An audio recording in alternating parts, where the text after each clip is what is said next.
আসসালামু আলাইকুম।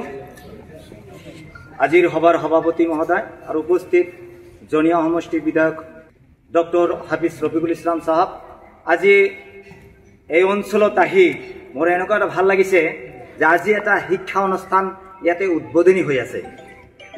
যি শিক্ষা অনুষ্ঠানে আজি আমাৰ আই মাতৃসকলক এই শিক্ষা অনুষ্ঠানৰ দ্বাৰা আগবাঢ়ি দিব। আপোনালোকে চিন্তা কৰিব যে এটা শিক্ষা অনুষ্ঠান সমাজত হ'ব গ'লে সমাজৰ সমূহ ৰাইজে একতা হৈ সেই শিক্ষা অনুষ্ঠানটো আপোনালোকে লক্ষ্য ৰাখিব লাগিব। আমি বেছিকৈ ধন্যবাদ দিব বিচাৰিছোঁ যে বাছেৰ ভাইয়ে তেখেতে মাটিখিনি দিছে এটা শিক্ষা অনুষ্ঠানৰ কাৰণে।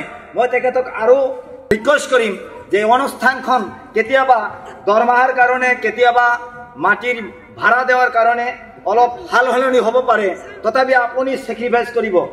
এইখিনি ৰিকুৱেষ্ট মই আজি কৰি গ'লো।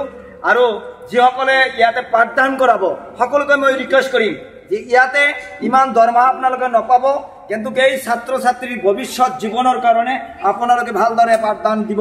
এইখিনি ক'লো।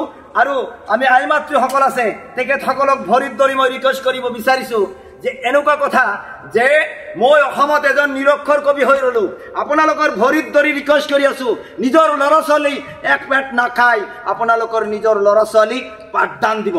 যেতিয়ালৈকে আমাৰ জাতি শিক্ষাত আগবাঢ়ি যাব নোৱাৰিব তেতিয়ালৈকে আমাৰ অসম দেশত আমাৰ জাতি আগবাঢ়ি যাব নোৱাৰিব। খালি ডাক্তাৰ, ইঞ্জিনিয়াৰ, প্ৰফেচাৰ এইটো লৈ আমি লাগি থাকিলে নহ'ব। সকলো ভালতে আগবাঢ়ি যাব লাগিব। আমাৰ সাংবাদিক লাগিব, কিছু ভাল সাংবাদিক লাগিব, কিছু লেখক সৃষ্টি কৰিব লাগিব, যি লেখকে জাতিৰ দুৰ্দিনত জাতিৰ হকে মাত মাতিব পাৰিব তেনেকুৱা ধৰণৰ লেখকৰ সৃষ্টি কৰিব লাগিব। আমি আই মাতৃসকলৰ ভৰিত ধৰি ৰিকুৱেষ্ট কৰি আছো, আপোনালোকে সকলো ভালে আগবাঢ়ি যাব লাগিব। শিক্ষা এটা ডাঙৰ বস্তু। আজি অসমৰ মানুহে মোক নিৰক্ষৰ কবি বুলি কয়, কিন্তু আপোনালোকৰ ভৰিত ধৰিছো যে আপোনালোকৰ নিজৰ ল'ৰা ছোৱালীক পাঠদান শিকাব। পাঠদান বিহীনে এটা জাতি কেতিয়াও আগবাঢ়ি যাব নোৱাৰে। যেতিয়ালৈকে আপোনালোকে পাঠদান নকৰিব তেতিয়ালৈকে এই দেশখন আগবাঢ়ি যাব নোৱাৰিব।